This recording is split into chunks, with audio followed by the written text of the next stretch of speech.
Selamat pagi, selamat siang, selamat sore, selamat malam Sobat Entrepreneur dimanapun kalian berada.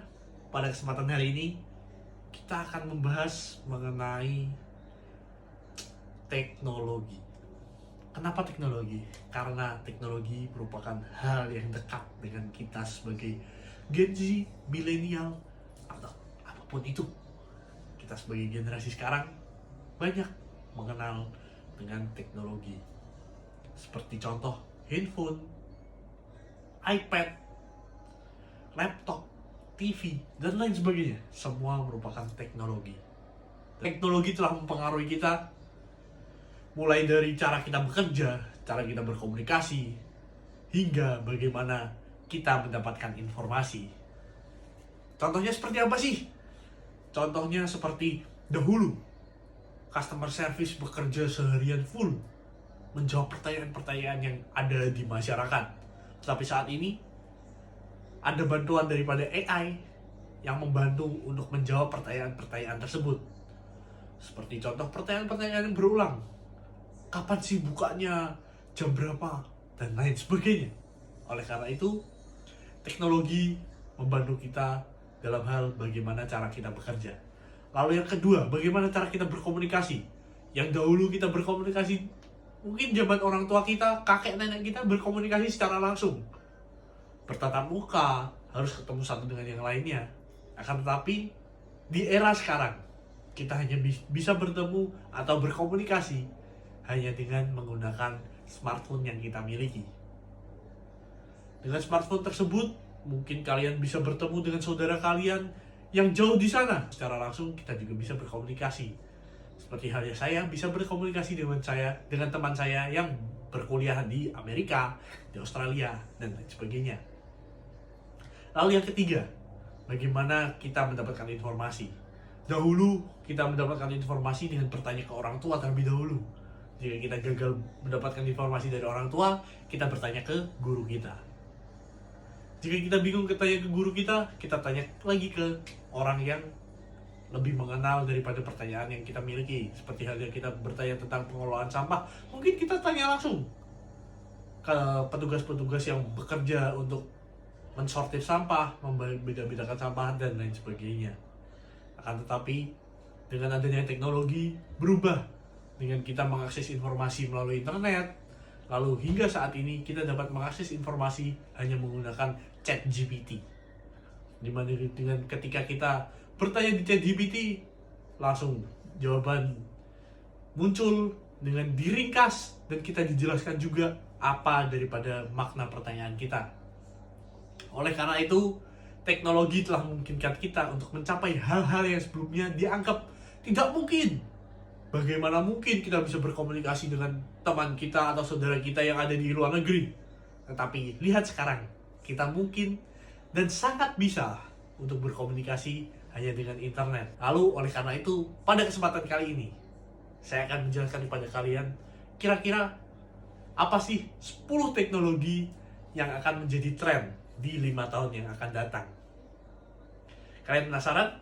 Langsung saja. Yang pertama adalah Artificial Intelligence atau AI dan juga machine learning di dalamnya. Kenapa sih di 5 tahun ke depan mungkin teknologi ini yang menjadi booming? Seperti halnya yang sudah saya jelaskan sebelumnya, di mana customer service dibantu oleh AI dalam hal menjawab pertanyaan-pertanyaan yang sering ditanyakan. Lalu AI juga membantu kita untuk mengakses informasi lebih dalam, tanpa kita harus mencari di internet dan membuka situs web satu persatu.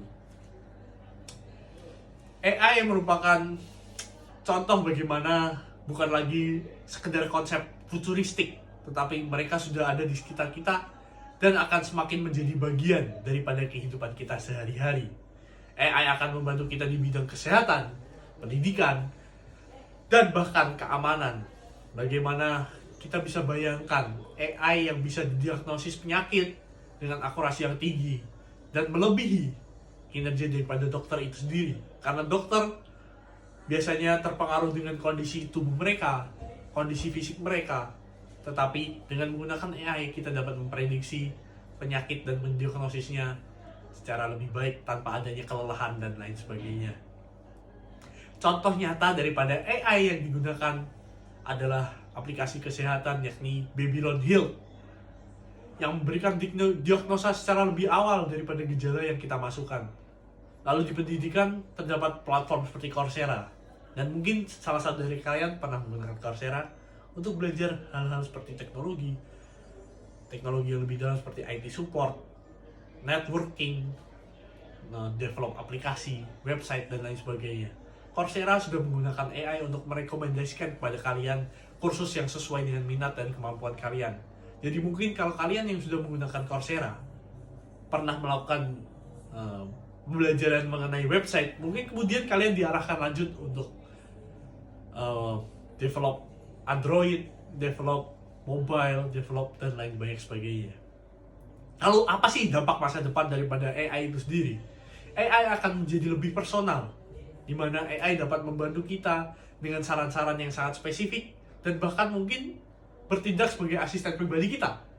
Jadi kita tinggal hanya bertanya pada AI tanpa harus ada lagi daripada bagian kita bergantung pada orang lain, tetapi kita dapat bergantung kepada AI.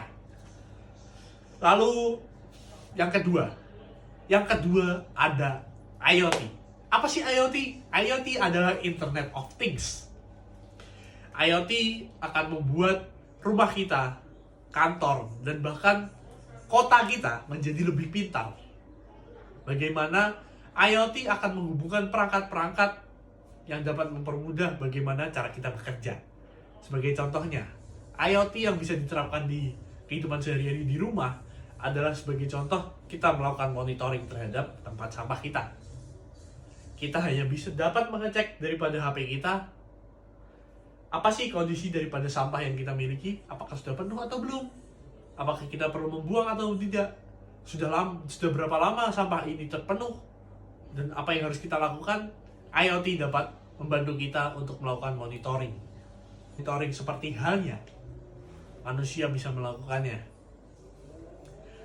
Dan mungkin di 5 tahun yang akan datang kita bisa melihat scope yang lebih besar lagi, di mana mungkin saat ini kita memonitoring rumah. Di 5 tahun yang akan datang kita akan monitoring kota, di mana kota kita akan menjadi lebih cerdas. Seperti halnya kita dapat monitoring TPS yang sebelumnya saat ini kita monitoring tempat sampah, 5 tahun kemudian kita akan bisa melakukan monitoring terhadap TPS yang ada di kota-kota. Di mana kemudian dengan adanya monitoring tersebut dapat membantu kita untuk melakukan optimalisasi daripada pengangkutan sampah daripada petugas, lalu juga memberikan rute yang paling efektif ketika kita ingin melakukan pengambilan sampah.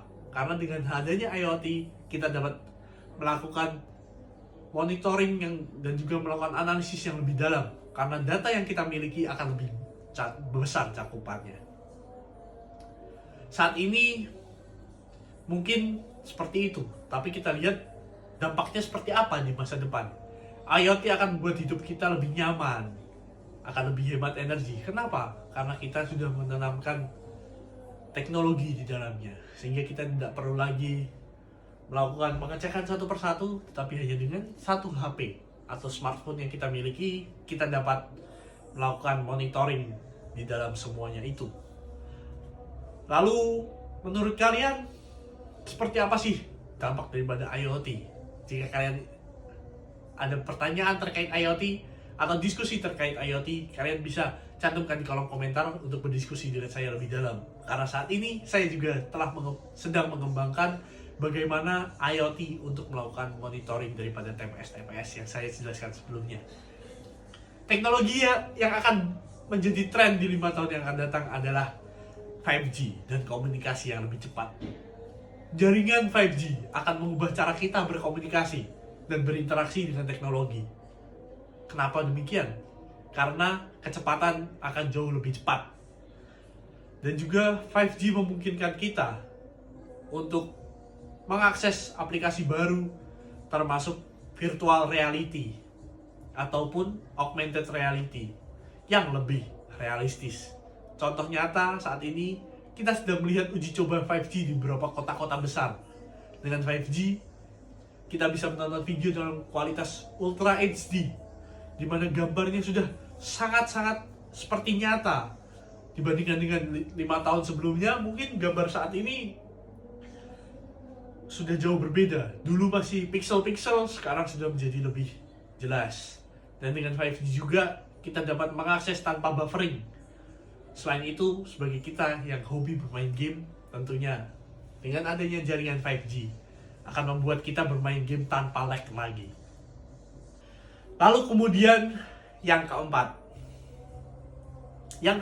ada blockchain dan juga keamanan data. Teknologi blockchain tidak hanya digunakan di cryptocurrency, yang mungkin kalian merupakan salah satu yang juga bermain di cryptocurrency, tetapi juga untuk meningkatkan keamanan data yang kita miliki. Dan mungkin di masa depan, teknologi daripada blockchain akan membuat transaksi online dan data pribadi kita akan jauh lebih aman. Karena saat ini pun blockchain sudah digunakan di beberapa sektor keuangan untuk melakukan catatan transaksi dan lain sebagainya. Dan buktinya transaksi jauh lebih transparan. Dan juga beberapa perusahaan juga mulai mengadopsi blockchain untuk memastikan daripada supply chains yang mereka miliki, supaya mereka lebih merasa aman dan juga transparan dengan apa yang terjadi mulai dari awal, inbound hingga outbound, dan hingga ke salesnya itu sendiri. Lalu kita lanjut untuk yang kelima. Yang kelima, di 5 tahun yang akan datang, mungkin bioteknologi dan kesehatan dapat menjadi tren. Kenapa demikian? Karena inovasi dalam bioteknologi akan membawa perubahan besar dalam bidang kesehatan khususnya. Dari mulai pengobatan, lalu hingga ke organ buatan, bioteknologi akan dapat memperpanjang umur dan meningkatkan kualitas hidup daripada manusianya. Dan mungkin untuk saat ini di uji cobanya masih di binatang, dan mungkin di 5 tahun ke depan Anda menjadi salah satu daripada pengguna bioteknologi itu sendiri. Contoh nyatanya adalah CRISPR, di mana teknologi penyuntikan gen sudah digunakan untuk mengobati beberapa penyakit-penyakit genetik. Dan mungkin di masa depan kita bisa berharap ada pengobatan yang lebih efektif untuk penyakit seperti kanker dan juga penyakit-penyakit kronis lainnya, di mana dokter mungkin kewalahan dan menyatakan belum ada obat pastinya. Lanjut yang keenam. Yang keenam, mungkin terdapat teknologi energi terbarukan yang lebih banyak lagi daripada saat ini. Kenapa demikian? Karena dengan adanya kesadaran akan perubahan iklim, teknologi energi terbarukan seperti tenaga surya dan angin akan menjadi semakin penting.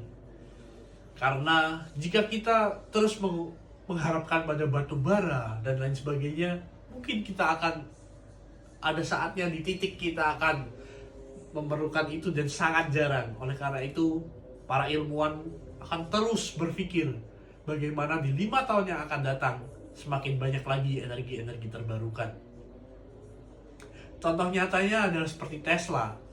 Bagaimana kita yang dulunya berkendara menggunakan bensin, solar, dan lain sebagainya, Tesla dapat menggunakan baterai Powerwall dan juga Solar City.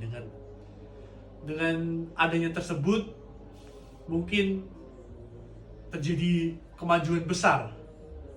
Pemerintah di seluruh dunia juga mulai berinvestasi besar-besaran dalam hal energi terbarukan ini. Lalu yang ketujuh. Yang ketujuh ada kendaraan otonom. Di mana mungkin saat ini Tesla sudah mulai dapat melakukan pengendaraan secara otomatis, tetapi tentu ada pengawasan ketika kita tidak memegang setir. Tesla memberikan himbauan atau peringatan supaya kita cepat-cepat memegang setir, supaya tidak terjadi sesuatu yang tidak diinginkan. Meskipun kita sudah bisa menentukan tujuan kita dan Tesla bisa mengemudikannya sendiri.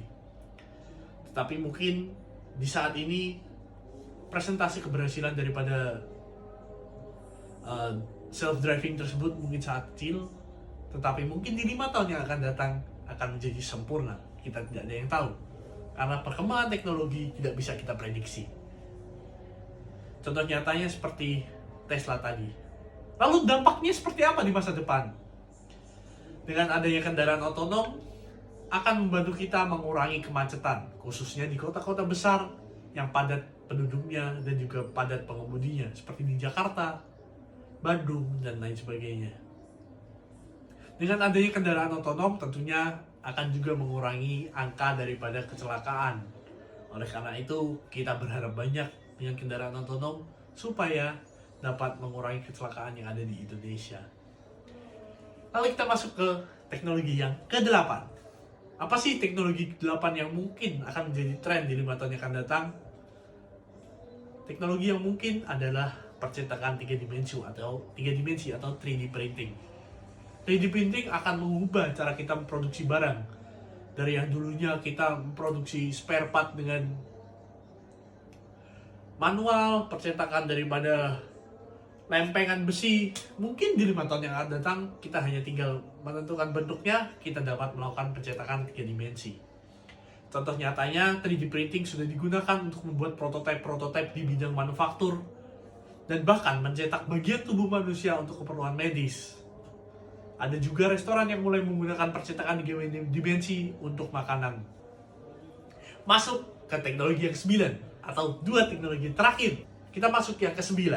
Yang ke-9 adalah quantum computing. Mungkin quantum computing akan menyelesaikan masalah yang tidak bisa diselesaikan oleh komputer. Ini akan membawa terobosan dalam berbagai bidang, termasuk dalam hal kriptografi dan penilaian medis. Contoh nyatanya adalah Google dan IBM sedang berlomba-lomba untuk mencapai supremasi kuantum, di mana komputer kuantum pertama yang benar-benar efektif bisa merevolusi cara kita melakukan komputasi. Kita lihat saja.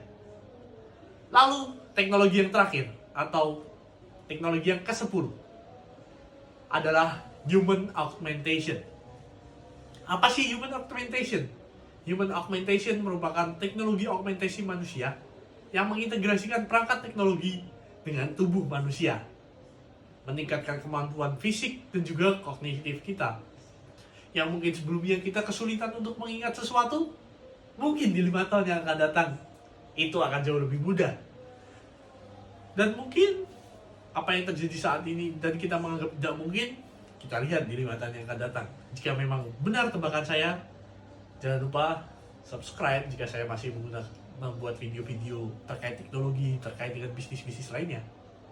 Contoh nyata daripada human augmentation ada perangkat seperti cochlear implant, di mana perangkat ini membantu orang dengan gangguan pendengaran supaya mereka dapat lebih jernih dalam mendengar. Menutup daripada pembahasan kita pada hari ini, mungkin kalian merasa bahwa nggak mungkin penjelasan yang dijelaskan oleh Fixel tidak mungkin terjadi. Coba saja kita lihat di 5 tahun yang akan datang. Tetapi mari kita ingat bahwa teknologi bukan hanya tentang perangkat dan juga mesin, tetapi tentang bagaimana mereka meningkatkan daripada kualitas hidup kita. Karena teknologi diciptakan untuk membantu kita mempermudah pekerjaan-pekerjaan yang kita miliki, bukan untuk menggantikan kita. Oleh karena itu, kita sebagai manusia harus terus belajar dan meningkatkan diri kita supaya menjadi lebih baik. Oleh karena itu, tentunya setiap inovasi memiliki tantangan dan juga peluangnya sendiri. Sehingga kita sebagai manusia akan merespon daripada perubahan yang kita miliki, atau kita hanya stuck di tempat yang kemudian akan diam saja ketika digantikan dengan teknologi. Mungkin sekian pembahasan kita mengenai teknologi di hari ini. Buat kalian yang memiliki pembahasan atau ingin berdiskusi dan bekerja sama, langsung saja cantumkan di kolom komentar, atau tidak langsung saja hubungi saya di fixeltanje@gmail.com. Jika kalian merasa video ini sangat membantu, jangan lupa bagikan ke teman kalian, dan kita lihat apa yang terjadi di 5 tahun yang akan datang. Apakah 10-10-nya merupakan prediksi yang tepat atau tidak? Oleh karena itu, kita tunggu dan kita belajar supaya kita menjadi manusia yang lebih baik. Karena itu video ini dibuat untuk kita mengedukasi. Mungkin sekian pembahasan kita tentang terkait dengan teknologi. Jangan lupa like, share, and subscribe. See you on next video. Bye-bye.